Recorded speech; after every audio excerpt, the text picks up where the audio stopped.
There are places in this world that hold on to the echoes of pain, suffering, and death.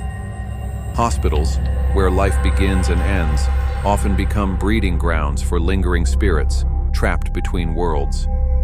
This is the terrifying true story of St. Mark's Hospital, a place where patients vanished without a trace, doctors saw things they couldn't explain, and something in the darkness waited, watching. If you ever hear whispers coming from an empty hospital ward, turn around and walk away.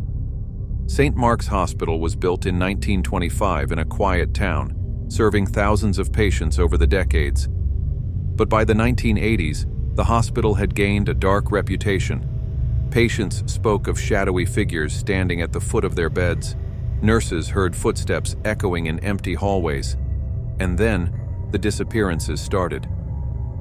One of the first reported cases was in 1987. A young nurse named Emily Carter was working the night shift on the third floor when she heard crying from room 306, a room that had been empty for weeks.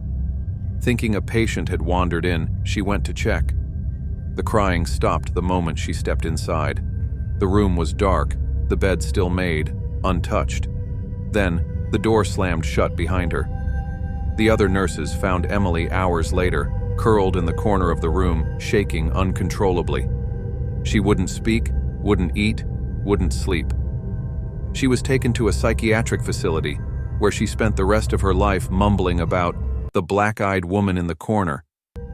After that night, room 306 was sealed off, but the horrors were just beginning. Dr. Samuel Grayson was one of the hospital's most respected physicians. A man of science, he never believed in ghosts, until he had no choice. One evening in 1992, he was reviewing patient files in his office when the lights flickered. He ignored it at first, assuming it was a power fluctuation. But then, he noticed something strange on his desk. His files were moving. Slowly, one by one, the patient charts slid across the desk and onto the floor. He froze, watching in horror as an invisible force flipped through the pages. Then, the temperature in the room dropped suddenly, his breath visible in the air. A whisper came from behind him. "Help me." He turned around sharply. No one was there. But the reflection in the glass cabinet showed something standing behind him, a pale, emaciated woman in a hospital gown, her eyes hollow, black pits. The whisper came again. "Help me." Dr. Grayson ran from his office that night. He never returned. Over the years, patients continued to disappear from St. Mark's Hospital. Some were last seen sleeping in their beds, only for nurses to find the sheets perfectly made the next morning, empty. Others vanished while being wheeled into surgery, never making it to the operating table. Security footage showed nothing. The patients simply ceased to exist. By 1999, St. Mark's had become known as the Vanishing Hospital. The town feared it. The staff worked in dread.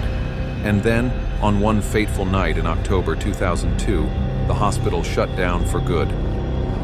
A final patient, a little girl named Lily Thompson, disappeared from room 306, the same room that had been sealed off years ago.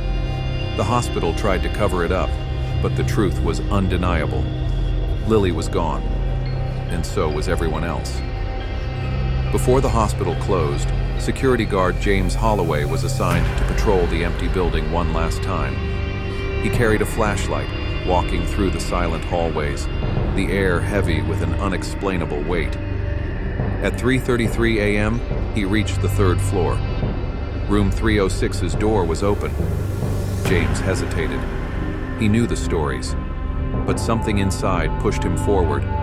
He stepped into the room, shining his flashlight around. The bed was neatly made, the air unnaturally cold. Then, his radio crackled. A whisper came through the static. "Help me." The flashlight flickered, and suddenly, James felt something grab his shoulder, ice-cold fingers pressing into his skin. He turned around, but there was no one there. The door slammed shut. James screamed.